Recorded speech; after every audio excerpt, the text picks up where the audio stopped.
Welcome.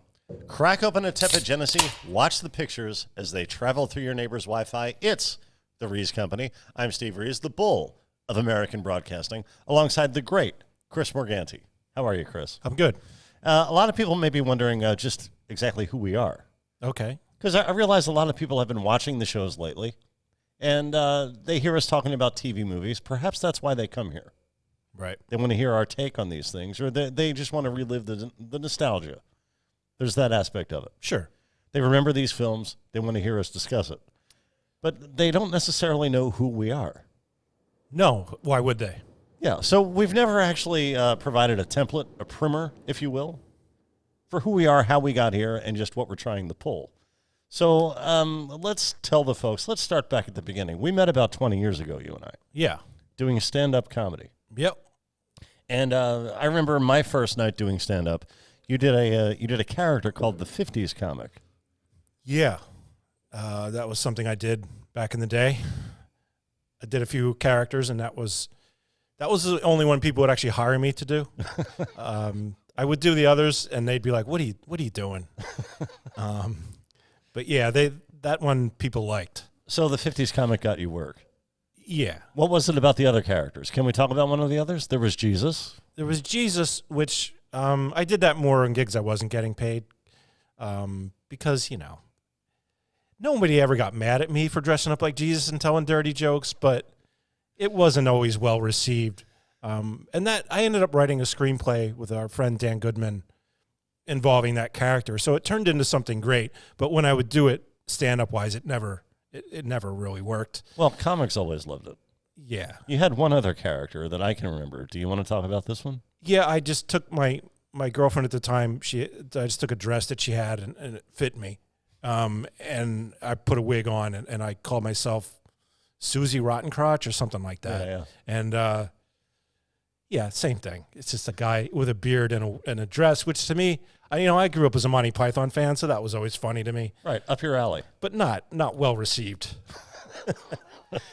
But you always had more of a dry wit. That was your stand-up act, and it was always. I remember the first night you came out, that I saw you, and it was funny from the very beginning. And you still do it on occasion. It's probably been 3 years, and a half perhaps since I did my last one. Okay. It's not something I pursue anymore.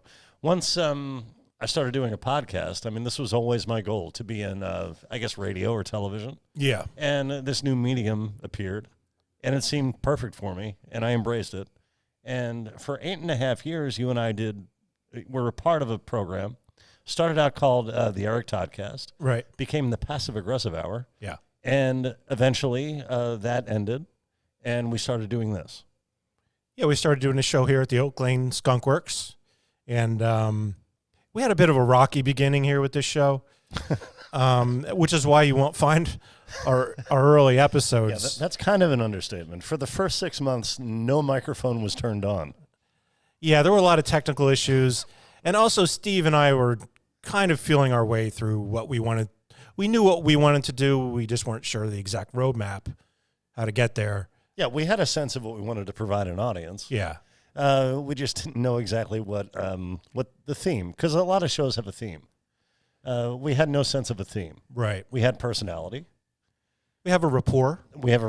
Yeah. And but we didn't have any. We weren't going to sit around and, well, did you watch Game of Thrones? One of those shows. We don't want to do one of those. No. There are thousands of those. Yeah. And what we ended up doing happened entirely by accident. Yeah.